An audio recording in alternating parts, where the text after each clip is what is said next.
आज हम हल करेंगे प्रश्नावली 5.1। अब जो प्रश्नावली 5.1 का ये प्रश्न पहला है, ये तो उतना ज़्यादा परीक्षा की दृष्टि से रहता नहीं, तो इसलिए हम इसका जो है प्रश्न क्रमांक दूसरा से हल करेंगे, जो कि ज़्यादा जरूरी रहता है। प्रश्न क्रमांक दूसरा, तीसरा और चौथा, तो हम इन तीनों प्रश्नों को अच्छी तरह से हल कर लेंगे। तो चलिए हम शुरू करते हैं प्रश्न क्रमांक दूसरा से, जिसमें लिखा हुआ है कि दी हुई एपी के 4 पद लिखिए, जबकि प्रथम पद ए और सर्वांतर डी निम्नलिखित हैं। तो हम करते हैं प्रश्न क्रमांक दूसरे का पहला, जिसमें लिखा है कि ए बराबर 10 और डी बराबर 10। तो हम इसी से ए और डी के मान से ए पी के प्रथम 4 पद निकालना है। तब देखिए, मैंने यहाँ पर लिख लिया है कि दिया है प्रथम पद ए बराबर 10 और सर्वांतर डी बराबर 10। हमें ज्ञात करना है ए पी के प्रथम 4 पद। आप ऐसे ही जमा लेना। अब देखिए, मैं इसके जो चारों पद हैं अलग अलग निकालता हूँ। निकालने को हम एक साथ भी निकाल सकते हैं, अगर अलग अलग निकालेंगे तो और अच्छी तरह समझ में आएगा। तो सबसे पहले मैं लिखता हूँ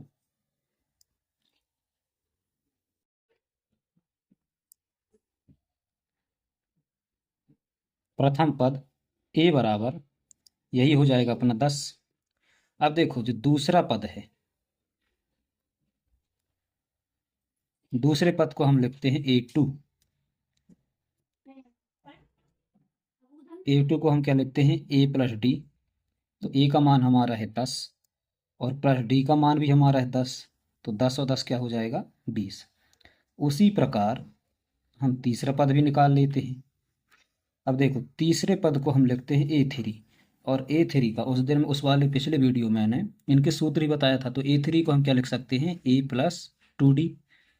अब देखो, ए का मान तो हमारा 10 प्लस 2 लिखा है तो 2 गुणे डी का मान भी 10। अब यहाँ पर 10 प्लस 2 का हम 10 में गुणा करेंगे तो आएगा 20। 10 और 20 को हम जोड़ेंगे तो आ जाएगा 30। तो ये तो रहा हमारा तीसरा पद। उसी प्रकार हम करते हैं चौथा पद। ये है हमारा चौथा पद और इसको हम लिखेंगे A4। और A4 का जो सूत्र हो जाएगा A प्लस 3D। तो ए का मान हमारा 10 प्लस 3 गुणे डी का मान भी हमारा क्या हो जाएगा, 10। तो ये 10 प्लस 3 का हम 10 में गुणा करेंगे तो आएगा 30।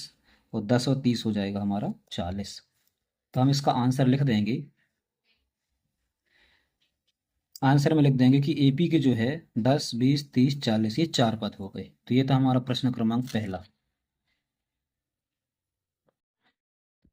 अब करते हैं प्रश्न क्रमांक दूसरा, जिसमें लिखा है ए बराबर -2, यानी प्रथम पद -2 और सर्वांतर डी बराबर 0।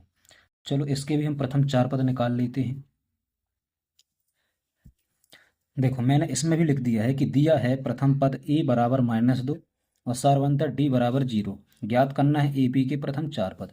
मैंने वो वाले प्रश्न में नहीं बताया था सूत्र। अब देखिए, यह है हमारा सूत्र ए पी का। ए कॉमा ए प्लस डी कॉमा ए प्लस 2D कॉमा ए प्लस 3D। मैंने 4 पद ही तक लिखा है, और आगे अगर करना हो तो ए प्लस 4D, ए प्लस 5D, जितने ही पद हम चाहें तो उतने पद लिख सकते हैं। जैसे प्रथम पद के लिए ए है, दूसरे पद के लिए ए प्लस डी, तीसरे पद के लिए ए प्लस 2D, चौथे पद के लिए ए प्लस 3D। तो यही हम यहाँ लिखेंगे। तो हमें ज्ञात करने हैं इसके 4 पद। अब देखो, प्रथम पद ए, ए बराबर क्या हो जाएगा, यही मान, ए का मान जो है -2, यही हो जाएगा हमारा प्रथम पद। इसके बाद है हमारा दूसरा पद। दूसरे पद को हम लिखेंगे A2 और A2 का जो सूत्र होगा A प्लस डी। अब देखो, ए का मान है -2 प्लस डी का मान क्या है हमारा 0। -2 में 0 जुड़ेगा तो केवल -2 ही आएगा। इसके बाद हम करते हैं इसका तीसरा पद। और तीसरे पद को हम लिखेंगे A3 और A3 का फॉर्मूला हो जाएगा A प्लस 2D। ए का मान है हमारा -2 प्लस 2 लिखा है तो 2 गुणे डी का मान 0।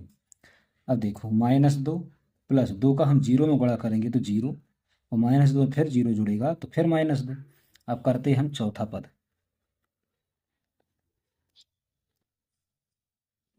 इसको लिखेंगे हम A4 से और इसका फॉर्मूला हो जाएगा A प्लस 3D। ए का मान क्या है हमारा -2 प्लस 3 लिखा है तो 3 गुणे डी का मान 0। -2 प्लस 3 शून्यम शून्य, -2 में हम 0 जोड़ेंगे तो फिर -2। तो ये हो गए हमारे चारों पद। हम आंसर में इसको लिख देंगे -2, -2, -2, -2। ये रहे हमारे इसके चारों पद। ये था हमारा प्रश्न क्रमांक दूसरा। अब करते हैं प्रश्न क्रमांक तीसरा, जिसमें लिखा है a बराबर 4 और d बराबर -3। तब देखो इसको भी हल करते हैं। इसको भी वैसे ही लिख देंगे कि दिया है प्रथम पद a बराबर 4, ज्ञात करना है वो सर्वांतर d बराबर -3 और ज्ञात करना है ep के प्रथम 4 पद। वही फॉर्मूला रहेगा हमारा। हम चाहते तो एक साथ ऐसे मान रख देते, लेकिन हम अलग अलग कर रहे हैं तो जिसमें समझ में सही में आएगा। अब देखो इसको, प्रथम पद a बराबर, तो a का मान 4 है तो यही हो जाएगा हमारा 4 प्रथम पद। इसके बाद हम दूसरा पद निकालते हैं। दूसरा पद a2 को हम लिखेंगे a प्लस डी। ए का मान हो जाएगा हमारा 4 प्लस डी का मान है -3। ये संख्या माइनस में है तो इसको हम ब्रैकेट में लिखते हैं। अब देखो 4 प्लस माइनस का 3 बराबर 4 में से 3 गया 1। ये हो गया हमारा दूसरा पद। अब निकालते हैं हम तीसरा पद। तीसरा पद a3 को हम लिखेंगे a प्लस 2d। तो a का मान है हमारा 4 प्लस 2 लिखा है तो 2 गुणे डी का मान है हमारा -3, तो ये ब्रैकेट। अब देखो ये 4 प्लस माइनस का माइनस, 2 का हम 3 में गुणा करेंगे तो आएगा 6, और 6 में से 4 जाएगा तो हमारे पास बचेगा 2 माइनस का 2। अब देखो इसके बाद हम निकालते हैं चौथा पद। चौथे पद का सूत्र जो हो जाएगा हमारा a प्लस 3d। अब देखो a का मान जो रहेगा हमारा 4 प्लस 3 लिखा है तो 3 गुणे डी का मान भी -3, ये ब्रैकेट में। अब देखो ये वाला 4 प्लस माइनस का माइनस, 3 का हम 3 में गुणा करेंगे तो 9, और 9 में से 4 जाएगा तो हमारे पास बचेगा -5। तो ये हो गए हमारे चारों पद। पहला पद 4, दूसरा पद 1, तीसरा पद -2, चौथा पद -5। तो हम इसको आंसर में लिख देंगे। आंसर AP जो है चारों पद ये है 4, 1, -2, -5। तो ये था हमारा प्रश्न क्रमांक तीसरा। अब करते हैं प्रश्न क्रमांक चौथा, जिसमें लिखा है कि a बराबर -1 और d बराबर 1/2। तो हम इसको भी लिख लेंगे वैसे ही कि दिया है प्रथम पद a बराबर -1, सर्वांतर d बराबर 1/2, ज्ञात करना है EP की प्रथम 4 पद। तो इसके भी हम अलग अलग पद निकाल लेते हैं। प्रथम पद a, अब a का मान -1 है तो इसका मान जो प्रथम पद है -1 ही हो जाएगा। अब दूसरा पद,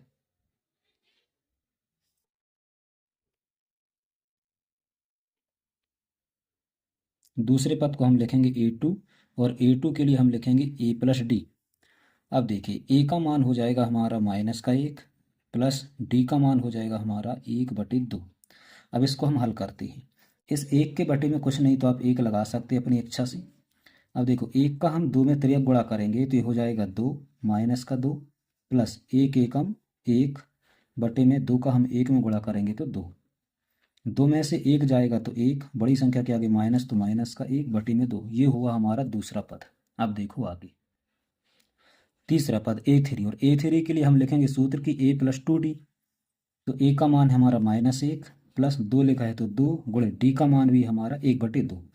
देखो हम चाहें तो ये वाले 2 से ये वाला 2 हम काट दें तो हमारा बचा -1 प्लस और ये वाला 1, माइनस प्लस का ये घट जाएगा तो 1 में से 1 गया तो 0। ये हुआ हमारा तीसरा पद। इसके बाद हम निकालते हैं इसका चौथा पद। चौथा पद a4, इसके लिए हम लिखेंगे a प्लस 3d। तो a का मान हमारा है -1, ये 3 लिखा है तो 3 गुणे d का मान हमारा 1/2। जैसे कि यहाँ पर हमने 2 से 2 काट दिया था तो यहाँ से तो कटेगा नहीं, तो हम क्या करेंगे कि -1 प्लस 3 का हम 1 में गुणा करेंगे तो 3 एकम 3 बटे में 2। अब इसके बटे में कुछ नहीं तो 1 है। फिर तिर्यक गुणा करेंगे इसका, 1 का हम 2 में करेंगे तो 2 माइनस का 3 एकम 3 और बटे में 2 एकम 2। और आगे देखो ये दोनों घटेंगे क्योंकि एक माइनस और एक प्लस में है, तो 3 में से 2 गया तो 1, बड़ी संख्या के आगे प्लस तो ये प्लस ही का रहेगा और बटे में 2। ये हुआ हमारा चौथा पद। हम आंसर में लिख देंगे इसको। आंसर AP -1 0 1/2, ये रहे हमारे चारों पद। तो ये था हमारा प्रश्न क्रमांक तीसरा, दूसरे का, सॉरी चौथा। अब करते हैं हम प्रश्न क्रमांक पांचवा, जिसका प्रथम पद a बराबर है -1.25 और d बराबर है जो सर्वांतर है d -0.25। ज्ञात करना है AP के प्रथम 4 पद। अब देखिए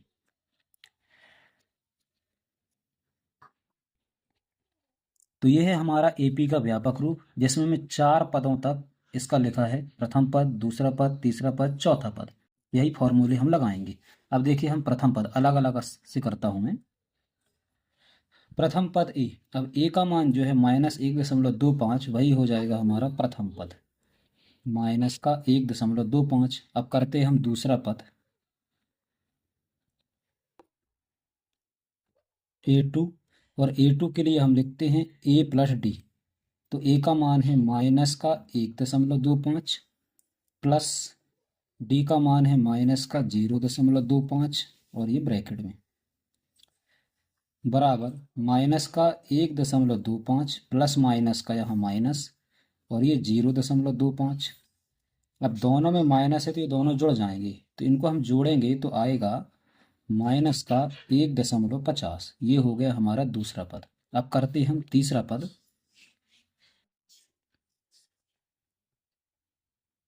A3, और A3 को हम लिखते हैं a प्लस 2d। तो ए का मान है -1.25 प्लस 2 लिखा है तो 2 गुणित डी का मान है -0.25, और ये ब्रैकेट। अब और आगे देखो, माइनस का 1.25 प्लस माइनस का माइनस, और 2 का हम 0.25 में गुणा करेंगे तो ये हो जाएगा 0.50। फिर ये दोनों जुड़ जाएंगे क्योंकि दोनों माइनस में है, तो ये आएगा माइनस का 1.75। अब देखो, अब करते हैं हम इसका चौथा पद A4, और A4 को हम लिखते हैं a प्लस 3d।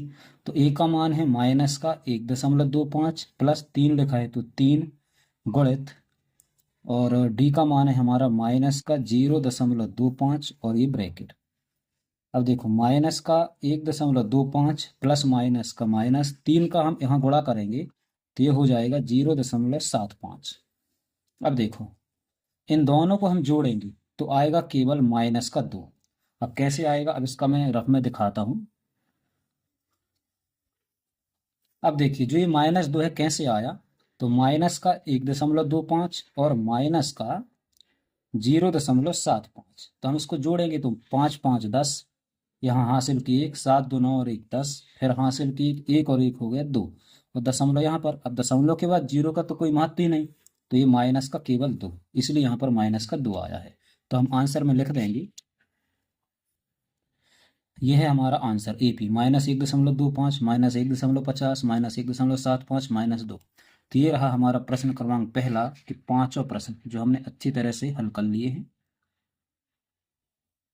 अब हल करेंगे हम प्रश्न क्रमांक तीसरा, जिसमें लिखा है कि निम्नलिखित में से प्रत्येक AP के लिए प्रथम पद तथा सार्वंतर लिखिए।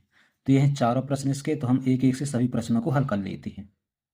अब देखिए, प्रश्न पहला है कि AP जो दी है 3 1 -1 -3, इसका हमें प्रथम पद और सर्वांतर लिखना है। तो हमारा जो प्रथम पद है, प्रथम पद को हम लिखते हैं A से, और जो इस AP का जो पहला पद है वही A का मान कहलाएगा। तो हमारा प्रथम पद हो गया 3। उसी प्रकार हम सार्वंतर भी इसका निकाल लेते हैं। तब देखिए, सार्वंतर, तो इसका मैं सबसे अच्छा तरीका बता रहा हूँ कि जब भी आप सार्वंतर निकालो तो दूसरे पद में पहला पद माइनस कर दो, यानी A2 - A1, या फिर तीसरे में आप दूसरा माइनस कर दो, या चौथे में तीसरा कर दो। अब ऐसा नहीं कि आप तीसरे में से दूसरा पहला घटा रहे हैं कि चौथे में से दूसरा घटा रहे हैं, ऐसा नहीं। चौथे से तीसरा घटा दो, या चौथे से तीसरा, या तीसरे से दूसरा, या फिर तीसरे से दूसरा, या दूसरे से पहला। तो हम यहाँ एक ही करते हैं कि दूसरे से हम पहला घटा देते हैं। तो दूसरा पद है 1, ये वाला माइनस, और पहला पद है हमारा 3।